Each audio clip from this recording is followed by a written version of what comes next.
ಎಷ್ಟೊತ್ತಾಯ್ತು? ಇಷ್ಟೊತ್ತು ಗಂಟೆ ಎಲ್ಲಿ ಹೋಗಿದ್ರಿ? ಹಾಂ, ಏನಾಯ್ತು? ಬೋರ್ ಹಾಕ್ಸಿರೋ ಕತೆ. ಬಿಡ್ಜಾನು ತುಂಬ ಬೇಜಾರಾಗುತ್ತೆ, ನೆನೆಸ್ಕೊಂಡ್ರೆ ತುಂಬ ಬೇಜಾರಾಗ್ತೈತೆ. ಹಿಂಗಾಗಬಾರ್ದಾಗಿತ್ತು, ಹಿಂಗಾಯಿತು, ಏನು ಮಾಡೋದು.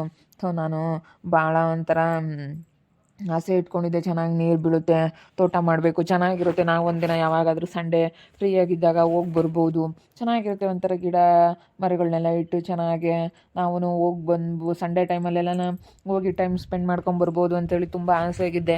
2 ಬೋರು ಒಂದೊಂದು ಸಾವಿರ ಅಡಿ ಕೊರೆಸಿದ್ವಿ. ಒಂದು 1,20,000 30,000 ದುಡ್ಡಾಯಿತು. ಏನೂ ಪ್ರಯೋಜನ ಇಲ್ಲ, ಯಾವುದ್ರಲ್ಲೂ ಒಂದನೇ ನೀರು ಬರಲಿಲ್ಲ. ನನಗೆ ಗೊತ್ತಿತ್ತು ನಿಮ್ಮ ಅಮ್ಮನ ಮಾತು ಕೇಳಿದ್ರೆ ಬರೀ ಹಿಂಗೆ ಎಡವಟ್ಟು ಯಾವುದಾದ್ರೂ ತಗ ನೋಡಿ. 1,30,000 ಅಂತಂದರೆ ನಾವು ಎಷ್ಟು ದಿವಸ ದುಡಿಬೇಕು? 2 ತಿಂಗಳು ಸಂಬಳ ಇದು ಮಾಡಬೇಕಲ್ಲ, ಸುಮ್ಮನೆನಾ? 2 ತಿಂಗಳು ಎಷ್ಟು ಕಷ್ಟಪಡ್ತೀವಿ ಅಂತಂದ್ರೆ ಸುಮ್ಮನೆ ದುಡ್ಡು ಹೋಯ್ತು ಅಂತಂದರೆ ಅಲ್ಲ, ಎಷ್ಟು ಬೇಜಾರಾಗುತ್ತೆ ನೀವೇ ಯೋಚನೆ ಮಾಡಿ. 2 ತಿಂಗಳು ಸಂಬಳ, ಅಯ್ಯೋ ಹೋಗತ್ಲಾಗಿ. ನನಗೇನೋ ಭಾಳ ಬೇಜಾರಾಗ್ತೈತೆ ನಿಮ್ಮ ಅಮ್ಮನ ಮಾತು ಕೇಳ್ಬಿಟ್ಟು. ನೀವು ಅತ್ತಿಗೆ ಮಾಡೋಕ್ಕೆ ಕೆಲಸ ಇಲ್ಲ ಇದಕ್ಕೆ. ಮಾಡೋಕ್ಕೆ ಕೆಲಸ ಇಲ್ಲೋದಕ್ಕಿಂತ ಕೆಲಸಗಳೆಲ್ಲ ಮಾಡುತ್ತೆ. ಅಯ್ಯೋ, ಒಳ್ಳೆಯವ್ರ ಹತ್ರ ಪಾಯಿಂಟ್ ಮಾಡಿಸಿ ಮಾಡಬೇಕಾ? ಇದೇನು ಇಂಥ ಕೆಲಸ ಮಾಡ್ಕೊಳಂಗಾಯ್ತು. ನಾನು ಹೇಳ್ತೀನಿ ಸುಮ್ಮನಿರ್ರಿ, ಏನೂ ಬೇಡ ಅಂತೇಳಿ.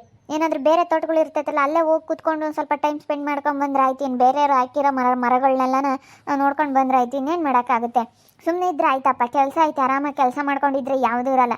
ಇಲ್ಲದ್ದೆಲ್ಲ ನೀನು ನಿಮ್ಮಮ್ಮ ಯೋಚನೆ ಮಾಡಿ ನಿಮ್ಮಮ್ಮನ ಮಾತು ಕೇಳ್ಕೊಂಡು ಹಳ್ಳಿಗೆ ಬಂದು ಇಲ್ಲೆಲ್ಲ ಬರೀ ಲಾಸ್ ಮಾಡ್ಕೊಳ್ರಿ ಬಂದು. ಈಗ ಭೂಮಿಗೆ ವ್ಯಾಲ್ಯೂ ಇದೆ, ಬಂಡವಾಳ ಹಾಕಿದ್ದೀವಿ, ಇರಲಿ ಬಿಡಿ. ಕೆಲಸ ಇರಬೇಕಾದ್ರೆ ಯಾಕೆ ಅದನ್ನೆಲ್ಲ ತಲೆ ಕೆಡಿಸ್ಕೊಂತೀರ? ಕೆಲಸ ಇಲ್ಲೋ ಟೈಮಾಗಾದರೆ ಬಿಡು ಅಂತ ಅನ್ಬೋದು. ಇವಾಗ ನೀವು ಹೋಗಬೇಕು, ಮಾಡಬೇಕು. ಈಗ ನೋಡಿ, ಇವತ್ತು ನೀವು ರಜಾ ಹಾಕ್ಬಿಟ್ಟು ಇವತ್ತು ಕೆಲಸಕ್ಕೆ ರಜಾ ಮಾಡಿ ನೀವು ಅದನ್ನು ಬೋರ್ ಹಾಕ್ಸಕ್ಕಂತ ಹೋದ್ರಿ. ಅಲ್ಲಿ ಬೋರೂ ಇಲ್ಲ, ದುಡ್ಡು ವೇಸ್ಟು, ಎಲ್ಲ ಬರೀ ಟೆನ್ಷನ್ ಕೆಲಸ. ನೀವು ಸುಮ್ಮನೆ ದುಡ್ಡು ಹೋಯ್ತಲ್ಲಪ್ಪ ಅನ್ನೋದೊಂದು ಟೆನ್ಷನ್ನು. ನಿಮ್ಮ ಅಮ್ಮನ ಮಾತು ಕೇಳಿದ್ರೆ ಬರೀ ಇದೇನೆ. ಅಂಕಲ್ ಬೇರೆ ಜೊತೆ ಆಗಿದ್ದಾರೆ. ಅಂಕಲ್ ಬೇರೆ ಜೊತೆಗೆ ಹಾಕ್ಕೊಂಡು ಇಲ್ಲದು ಇದು ಮಾಡ್ಕೊಂಡು ಹೋಗ್ತಾರೆ ನಿಮ್ಮಮ್ಮ. ಮಾಡೋಕ್ಕೆ ಕೆಲಸ ಇಲ್ಲ. ಅತ್ತೆ, ನೀನು ಇಂಥ ಕೆಲಸಗಳೆಲ್ಲ ಮಾಡಬೇಡ. ದುಡ್ಡು ಅನವಶ್ಯಕವಾಗಿ ಸುಮ್ಮನೆ ನೋಡಿ ಇವಾಗ ಎಷ್ಟು ಖರ್ಚಾಯಿತು. ದುಡ್ಡೆಲ್ಲ ಸುಮ್ಮನೆ ಅಧ್ವಾನ ಆಯಿತಾ? ಇವಾಗ ದುಡ್ಡೆಲ್ಲ ಹೋಯ್ತು. ಅದೇ ದುಡ್ಡು ಇಟ್ಕೊಂಡಿದ್ರೆ ಏನಾದರೂ ಒಂದು ಮಾಡ್ಬೋದಾಗಿತ್ತು. ಹೆಂಗೋ ಒಂದಿಷ್ಟು ಬಂಗಾರ ಆದರೂ ತೊಗೊಂಡಿದ್ರೆ ಮುಂದೆ ಸೇವ್ ಆಗೋದು, ಬಂಗಾರಕ್ಕಾದರೂ ದುಡ್ಡು ಆಗೋದು. ಇಂಥ ಕೆಲಸ ಮಾಡಿದೆ ನೀನು. ಅಯ್ಯೋ, ಸುಮ್ಮನೆ ದುಡ್ಡೆಲ್ಲ ಅನವಶ್ಯಕವಾಗಿ ಸುಮ್ಮನೆ ಖರ್ಚಾಗಂಗೆ ಮಾಡ್ದಲ್ಲತ್ತೆ. ನಿನಗೆ ಮಾಡೋಕ್ಕೆ ಕೆಲಸ ಇಲ್ಲ. ಮೇಯ್ನು ನಿನಗೆ ಹೆಂಗೆ ಅಂತಂದರೆ ಎಲ್ಲರ ಹತ್ರ ಚೆನ್ನಾಗಿರೋದು ಗೊತ್ತಿಲ್ಲ. ಇವರೆಲ್ಲ ಸಿದ್ಲಿಂಗಣ್ಣನವರು ಪಾಯಿಂಟ್ ಮಾಡಿಕೊಟ್ರೆ ಚೆನ್ನಾಗೇ ಇದಾಗುತ್ತಂತಲ್ಲ. ಅವ್ರು ಮಾಡಿಸ್ಕೊಂಡು ನೋಡು, ಅವ್ರು ಪ್ರೀತಿ ಗಳಿಸಿದ್ರೆ ಘನವಾಗಿ ಅವ್ರು ಮಾಡಿಕೊಡೋರು. ಅವ್ರ ಹತ್ರ ಎಲ್ಲ ಬರೀ ಜಗಳ ಆಡ್ಕೊಂಡು ಬರೀ ಇಂಥದ್ದು ಮಾಡ್ಕೊಂಡು ಹಿಂಗೇ ಇದ್ದೀರಾ. ಬಿಡತ್ಲಾಗ ಅವರು ಮಾಡ್ಕೊಂಡು ಕೊಡಲ್ಲ. ನಾವು ಹೋಗಿ ಕೇಳಿದ್ವಲ್ಲ, ನಾನು ಅಮ್ಮ. ಇವರು ಅದೇ ನಾನು ಮದುವೆ ಆಗಿದ್ನಲ್ಲ ಫಸ್ಟು, ಇವ್ರಪ್ಪನಿಗೂ ಅವ್ರಿಗೂ ಇಲ್ಲಿ ಅವ್ರ ಮಗನಿಗೆ ಕೊಟ್ಟಿದ್ದಾರೆ, ಅವರು ವೇದಣ್ಣನ ಮಗಳನ್ನ. ಅದಕ್ಕೆ ಅವ್ರು ಮಾತಾಡ್ಸಲ್ಲ. ಅಯ್ಯೋ, ಎಲ್ಲ ಹೊಂದಾಣಿಕೆಯಿಂದ ಪ್ರೀತಿಯಿಂದ ಇದ್ರೆ ಎಲ್ಲ ಹೊಂದ್ಕೊಂತಾರೆ. ನಿಮ್ಮ ಹತ್ರ ಇರೋ ಜಂಬಕ್ಕೆ ನಮ್ಮ ಅತ್ತೆದು ಬಲ್ ದೌಲತ್ತು. ನಾನು ನಾಳೆ ನೋಡಿದ್ದೀನಿ, ನಮ್ಮ ಅತ್ತೆದು ಸಖತ್ತು ಜಂಬ. ದುಡ್ಡಿದೆ ಅಂತ ಅಹಂಕಾರ ತೋರ್ಸಕ್ಕೆ ಹೋಗ್ತಾರೆ. ಬಡವ್ರ ಮಕ್ಳ ಮೇಲೆ ಹಂಗೆಲ್ಲ ದುಡ್ಡು ಐತೆ ಅಂತೇಳಿ ಅಹಂಕಾರ ತೋರಿಸ್ಬಾರ್ದು. ನಮ್ದೆಷ್ಟೈತೆ ನಮ್ಮ ಕೆಲಸ ನಮ್ಮ ಮೇಲೆ ನಾವು ಬೇಕಾದ್ರೆ ಅಹಂಕಾರ ನಮ್ಮ ಮೇಲೆ ತೋರಿಸ್ಕೊಂಬನ, ಬೇರೆಯವ್ರ ಮೇಲೆ ಬಡವ್ರ ಮಕ್ಳ ಮೇಲೆ ಹಂಗೆಲ್ಲ ತೋರಿಸ್ಬಾರ್ದು. ಇಲ್ಲ ಕಣಮ್ಮ, ಹಂಗೇನಿಲ್ಲ. ನನ್ನ ಮಗಳೇನೆ ಬಿಟ್ಟೋಗಿದ್ದು, ನನ್ನ ಮಗಳಿಗೆ ಬುದ್ಧಿ ಇಲ್ಲ, ಅದೇ ಬಿಟ್ಟೋಗಿದ್ದು. ಘನವಾಗಿರ್ಬೋದಾಯ್ತು ಕಣಮ್ಮ. ಅಕ್ಕ ಏನಕ್ಕೆ ನೋಡ್ಕೊಂಬದು. ಸುಮ್ಮನಿರಿ ಅಂಕಲ್, ನಮ್ಮ ಅತ್ತೆ ಬಗ್ಗೆ ಹೇಳ್ಬೇಡಿ. ನಮ್ಮ ಅತ್ತೆ ಬುದ್ಧಿ ಎಲ್ಲ ಗೊತ್ತು. ನಾನಾಗತಿ ಬಗ್ಸಿದ್ದೀನಿ ನಮ್ಮ ಅತ್ತೆನ. ಅಲ್ಲ, ಸುಮ್ಮನೆ 2 ಬೋರ್ ವೇಸ್ಟ್ ಆಯ್ತು.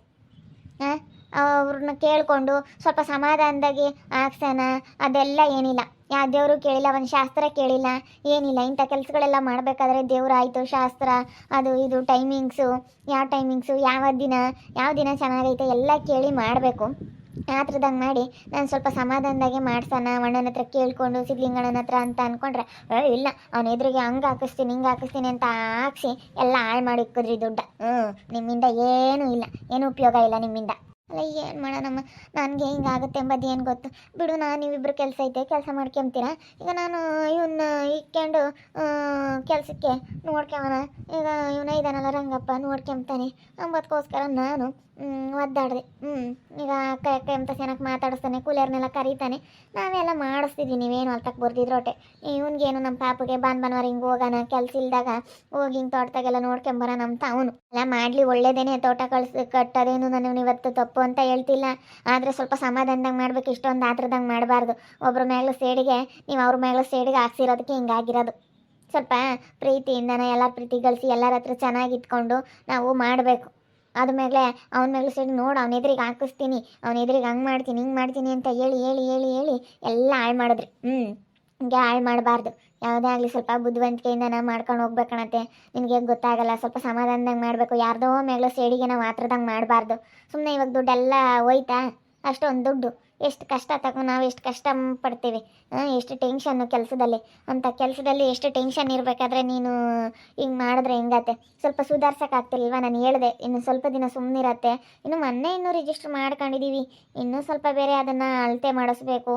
ಇನ್ನು ಮೊನ್ನೆ ಇನ್ನೂ ಹೊಲ ತೊಗೊಂಡಿದ್ದೀವಿ ಅಂತೇಳಿ ಎಷ್ಟೆಲ್ಲ ನಾನು ಹೇಳಿದ್ರು ನೀನು ಕೇಳಲಿಲ್ವಲ್ಲತ್ತೆ. ಎಲ್ಲ ಹಾಳು ಮಾಡ್ತೀಯ ಹೋಗು. ಬರೀ ಇಂಥದ್ದೇ ನನಗಂತೂ. ಸ್ವಲ್ಪ ಇಂಥ ಕೆಲಸಗಳೆಲ್ಲ ಮಾಡಬೇಕಾದ್ರೆ ಸಮಾಧಾನವಾಗಿರಬೇಕು. ಯಾವುದೋ ಒಬ್ಬರ ಮೇಲೂ ಸೇಡಿಗೆ ಮಾಡಬಾರ್ದು. ಸ್ವಲ್ಪ ಸಮಾಧಾನದಾಗ ಇದ್ದಿದ್ರೆ ಯಾವುದೇ ಇರ್ತಿರ್ಲಿಲ್ಲ ಕಣಮ್ಮ. ನೀನು ಸ್ವಲ್ಪ ಆತರ ಮಾಡ್ಕೊಬಿಟ್ಟೆ, ಅದಕ್ಕೆ ಅವಳು ಬೈಯೋದು. ಏನು ಮಾಡೋದು ಇವಾಗ? ಜಾನು ಸ್ವಲ್ಪ ಯೋಚನೆ ಮಾಡ್ತಾಳಮ್ಮ, ಅವಳಿಗೆ ಹೆಂಗೆ ಮಾಡಬೇಕು, ಯಾವ ಕೆಲಸ ಹೆಂಗೆ ಮಾಡಬೇಕು ಅಂತ ಚೆನ್ನಾಗೈತೆ. ಸ್ವಲ್ಪ ಸಮಾಧಾನದಾಗ ಮಾಡಿದರೆ ಅದನ್ನು ಮಾತ್ರದಂಗೆ ಮಾಡ್ಕೊಂಡು ಎಲ್ಲ ಹಾಳು ಮಾಡ್ಕೊಂಡು ಹೋಗತ್ಲಾಗೆ ಭಾಳ ಬೇಜಾರಾಗ್ತೈತೆ. ನಿಮ್ಮ ಮಗಳ ವಾಸ್ಯಪ್ಪೆ ಅಂತಳನಾಗಲಿ ಇದ್ರಿ ಒಂದು ಮಾತಾಡ್ತಿರ್ಲಿಲ್ಲ, ಏನಿಲ್ಲ. ಇವಾಗ ಇವಳು ಮಾತಾಡೋದು ನೋಡಿದ್ರೆ ನನಗೆ ಬೋಲ್ ಬೇಜಾರಾಗುತ್ತೆ. ಹೆಂಗೆ ಬೈತಾಳೆ ಇವಳ್ತಾಗೆ ನಾನು ಬೈಸ್ಕೋಬೇಕು ನೋಡಿ. ಬೋರು ಫೇಲಾಗಿರೋದಕ್ಕೆ ನಾನು ಸೊಸೆ ಬೈಸ್ಕೊಂಬ ಅಂಥದ್ದು. ನಿನ್ನ ಮಗಳಾಗಿದ್ರು ಒಂದು ಉಸಿರು ಬಿಡ್ತಿರ್ಲಿಲ್ಲ ಕಣ. ಇವಾಗ ಅವಳೆ ವಾಸಿ ಅನ್ಸುತ್ತೆ. ಏನು ಮಾಡೋದು? ಅಯ್ಯಪ್ಪ ಹೆಂಗೆ ಮಾತಾಡುತ್ತಲ್ಲಿ ಸಸಿಗೆ ಹೆದರಿಕೆಬೇಕು. ನಾನು ಬೈತೈತೆ, ನಿನಗೆ ಮಾಡೋಕ್ಕೆ ಕೆಲಸ ಇಲ್ಲ, ನಮ್ಮ ಮತ್ತೆ ಜೊತೆ ಸೇರಿಕೊಂಡು ಇಲ್ಲೋದು ಇದು ಮಾಡ್ತೀರಾ ಅಂಕಲ್, ನಿಮಗೆ ಮಾಡೋಕ್ಕೆ ಕೆಲಸ ಇಲ್ಲ ಅಂತ ಹೇಳಿ ಬೈತೈತೆ ನಾನು. ನಿನಗೆ ಮಾಡೋಕ್ಕೆ ಕೆಲಸ ಇಲ್ಲ ಅಂಕಲ್, ನಿಮ್ಮ ಕೆಲಸ ನೀವು ನೋಡ್ಕೊಳ್ರಿ ಅಂತ ಬೈತೈತಿ.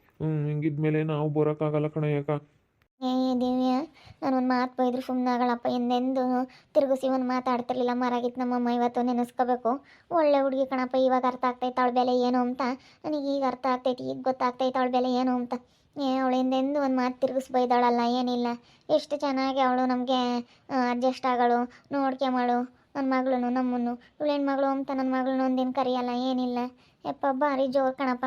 ಹಿಂಗಿದ್ಮೇಲೆ ನಾವೇನು ಮಾತಾಡೋಕ್ಕಾಗಲ್ಲ, ಏನು ಹೇಳೋಕ್ಕಾಗಲ್ಲ. ಈಗ ನೋಡು, ಇವಾಗ ನಾವು ದೊಡ್ಡವರು ಅಂತ ಅಂದವರು ಸಾವ್ಕಾರರು ಅಂತ ಮದುವೆ ಮಾಡ್ಕೊಂಬಂದ್ರೆ ಈಗ ಹಿಂಗೆ ನಿಮ್ಮ ಅಮ್ಮಣಿನೇ ನಾನು ಒಳ್ಳೆಯದು ಮಾಡ್ಕೊಂಡು ಸುಮ್ಮನೆ ನಿಕ್ಕೊಂಡಿದ್ರೆ ಯಾವುದೇ ಇರ್ತಿಲ್ಲ. ಅವಳು ಇರ್ಬೋದಾಗಿತ್ತಪ್ಪ, ಅದೇ ಓದ್ಲು. ಇವಾಗ ನೋಡು ಇವಳು ಬೈಸ್ಕೊಂಬದತ್ತೈತೆ ಎಂಬ ಕಾಲ ಬಿಡೋಕ್ಕಾಗಲ್ಲ. ಈಗ ನನ್ನ ಮಗನೂ ಇವಳು ಹೇಳ್ದಂಗೆ ಕೇಳ್ತಾನೆ, ಇವಾಗ ನನ್ನೇ ಬೈತಾನೆ. ಯಾಕಂದರೆ ಕೆಲಸ ಐತೆ ಇವಾಗ ಬೇರೆನೇ. ಅವಾಗ ಒಂದು ಹಂಗಾಯಿತು, ಇವಾಗಲೂ ಹಿಂಗೆ ಆದರೆ ಅವನಿಗೂ ಬೇಜಾರಾಗುತ್ತೆ. ಬರೀ ನನ್ನ ಜೀವನದಾಗ ಏನಪ್ಪ ಹಿಂಗಾಯಿತು ಅಂತ ಪಾಪ. ಅದಕ್ಕೇನೆ ಏನು ಮಾಡೋದು, ಅವನು ಅಡ್ಜಸ್ಟ್ ಮಾಡ್ಕೊಂಡು ಅವನು ಇದ್ದಾನೆ, ನಾನು ಹಂಗೇನೆ. ಏನು ಮಾಡೋಕ್ಕಾಗುತ್ತೆ? ಈಗ ಆತನ ಅಂದರೆ ಈಗಳಪ್ಪ ಅಂದರು ಅಂತ ಒಟ್ಟು ಜಗಳ ಮಾಡೋದು, ಓಟು ಸವಾಸಲ್ಲ ಅಂತ ಏನು ಮಾಡೋದು? ನಂದೇನು ನಡೆಯಲ್ಲ. ಇವಾಗ ಬೋರ್ ಹಾಕ್ಸಿ ಸೊಸೆ ಬೈಸ್ಕೊಂಡಂಗಾತು. ಏನು ಮಾಡೋಕ್ಕಾಗಲ್ಲ, ಬಂದಿದ್ದೆಲ್ಲ ಅನ್ಭವಿಸ್ಕೊಂಡು. ಈಗ ಯಾರೇನೇನು ಕಂಡಿರಲ್ಲ ಅದೆಲ್ಲ ಯಾರಿಗೆ ಗೊತ್ತಿರುತ್ತೆ, ನೀರು ಬೀಳುತ್ತೋ ಇಲ್ವೋ ಅಂತೇಳಿ ಯಾರಿಗಾದ್ರೂ ಗೊತ್ತಿರಲ್ಲ, ಯಾರಿಗೂ ಗೊತ್ತಿರಲ್ಲ. ಹಿಂಗಾಗುತ್ತೆ ಅಂತ ಯಾರಾದ್ರೂ ಕಂಡಿರ್ತಾರ? ಭೂಮಿಗಿರೋ ನೀರು ಯಾರು ಹೆಂಗೆ ಕಂಡಿರ್ತಾರೆ ಏನಕ್ಕ? ಯಾರೂ ಕಂಡಿರಲ್ಲ. ಏನು ಮಾಡೋದು? ಹಸಿದ್ಲಿಂಗ್ ಅಂತ ಮಾಡಿಸ್ಬೇಕಾಗಿತ್ತು ಅಂತ ಏನು ಮಾಡೋಕ್ಕಾಗುತ್ತೆ? ಅವ್ನು ಮಾಡ್ಕೊಡಲ್ಲ ಅಂತ ಹೇಳ್ತಾನಲ್ಲ, ಅದಕ್ಕೇನೆ ಭಾಳ ಬೇಜಾರಾಗುತ್ತೆ. ಇವಾಗ ಎಂತಳನೇ ಆಗಲಿ ಅವಳೆ ವಾಸಿ ಅಂತ ಅನ್ನಿಸ್ತೈತೆ. ಇವಾಗ ಇವಳ್ತಾಗೆ ಬೈಸ್ಕೋಬೇಕು. ನೋಡ್ಬೋರು ಹಾಕ್ಸಿದ್ಕೆ ಬೈಸ್ಕೋಬೇಕು. ಯಾಕಂದರೆ ದೊಡ್ಡ ಶ್ರೀಮಂತರು ಮನೆಗೆ ಹೆಣ್ಣು ತಗೊಂಬಂದರೆ ಹಿಂಗಾಗತ್ತೆ. ಬಡವ್ರ ಮನೆ ಹೆಣ್ಮಕ್ಳನ್ನ ಮದುವೆ ಮಾಡ್ಕೊಂಡು ಹೋದ್ಮೇಲೆ ಗೌರವಿಸ್ಬೇಕು. ನಾವು ಅವ್ರ ಹತ್ರ ಚೆನ್ನಾಗಿರಬೇಕು. ನಾನೊಂಥರ ಏನೋ ಒಂಥರ ನೋಡಿದೆ, ನನ್ನದೇ ತಪ್ಪು ನಿಜವಾಗ್ಲೂ. ಇವಾಗ ಗೊತ್ತಾಗ್ತೈತೆ ಅವಳ ಬೆಲೆ ಏನು ಅಂತೇಳಿ. ನಾನೇನೋ ಒಂಥರ ಮಾತಾಡ್ತಿದ್ದೆ, ಒಂಥರ ಅವಳನ್ನ ಅಂತಿದ್ದೆ, ಹಿಂಗೆಲ್ಲ ಮಾತಾಡ್ತಿದ್ದೆ. ಇವಾಗ ಅನ್ನಿಸ್ತೈತೆ ಅವಳೇ ಬೆಸ್ಟು. ಒಂದು ತಿರುಗಿಸ್ ಮಾತಾಡ್ತಿರ್ಲಿಲ್ಲ, ಹೇಳ್ದಂಗೆ ಕೇಳೋಳು ಅಂತ. ಈಗ ನಾನೇ ಇವಳಿಗೆ ಮಾಡಿಕ್ಬೇಕಂತ ಸಂದರ್ಭ ಬಂದೈತೆ. ಏನು ಮಾಡೋದು? ಇವ್ರು ಹೇಳ್ದಂಗೆ ಕೇಳ್ಕೊಂಡಿರ್ಬೇಕು. ದಿಮಾಕಿನವ್ರನ್ನ ಮದುವೆ ಮಾಡ್ಕೊಂಬಂದ್ರೆ ಹಿಂಗೆ ಆಗೋದು. ದಿಮಾಕಿರೋರನ್ನ ನೋಡ್ತಾ ಇರಿ, ಏನೇನಾಗ್ಬೋದಂತ ಮುಂದಿನ ಭಾಗದಲ್ಲಿ ನೋಡ್ತಾ ಇರಿ. ಹಾಗೆ ವಿಡಿಯೋ ಬಗ್ಗೆ ನಿಮ್ಮ ಅಭಿಪ್ರಾಯನ ಕಮೆಂಟ್ ಮಾಡಿ. ಹಾಗೆ ವಿಡಿಯೋ ಇಷ್ಟ ಆಗಿದ್ರೆ ಲೈಕ್ ಮಾಡಿ, ಶೇರ್ ಮಾಡಿ. ಇನ್ನೂ ಯಾರು ನಮ್ಮ ಚಾನಲ್ ಸಬ್ಸ್ಕ್ರೈಬ್ ಮಾಡ್ಕೊಂಡಿಲ್ಲ ತಪ್ಪದೆ ಕೂಡಲೇ ಸಬ್ಸ್ಕ್ರೈಬ್ ಮಾಡ್ಕೊಳ್ಳಿ. ಓಕೆ ವೀಕ್ಷಕರೇ, ಧನ್ಯವಾದಗಳು.